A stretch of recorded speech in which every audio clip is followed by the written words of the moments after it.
trying to still be focused and shit, but also keeping things light and not being stressed out and not trying to be, super serious and taking myself seriously all the time. Thoughts? I would agree with the goal of trying to attain that balance. Like we always say, balance is key.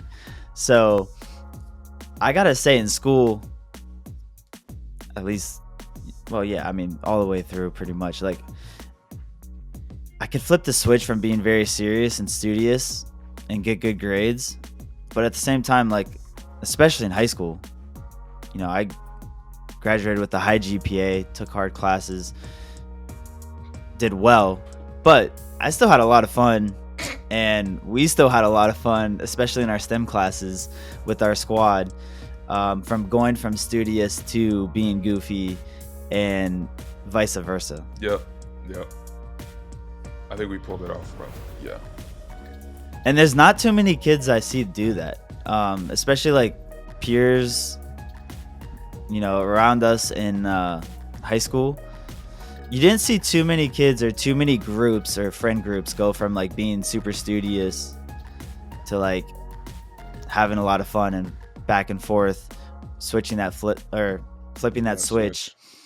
I felt like the kids that were studious, when it was like within the hours of school, they were like 100% on studious every class. If we had 7 classes a day, 7 periods or whatever, they never like flipped the switch in the class or from period to period.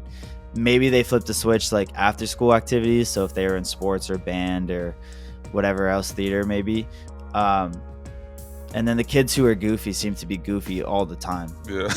Like they never got to that switch of like it's time to be studious type of thing. But I feel like our friend group overall did that pretty well. So I can see yourself trying to achieve that, in your working life and as we get older as well.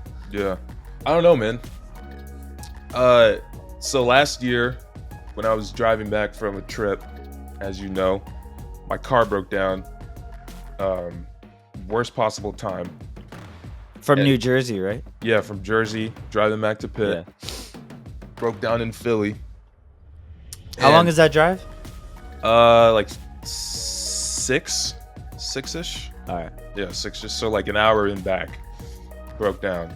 And it was a shit show. It was hot as hell.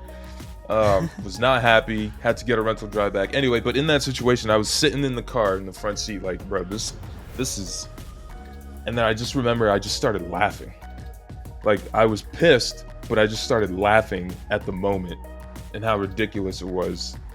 And I'm not gonna say that I made me feel better because it was still a shit situation. But like I think right. being in that moment and just being able to find the humor in it, like, oh, of course this shit would happen. Like, I don't know. It was kind of ironic and funny. And I think when things get stressful and shit happens and stuff, like I was talking about the movies earlier, like a lot of unfortunate, it's a movie, but a lot of unfortunate things happen and they find a way to like be sarcastic or make a joke out of it. And I think, I don't know, I guess I wanted to hear your thoughts on like incorporating humor into shit situations to try to. I do it all the time. Yeah. You know that I do that all the time. I mean, there were situations growing up as a kid, through school, at home, if shit hit the fan or something like major was happening, my like coping mechanism was to laugh. So I could be getting in trouble.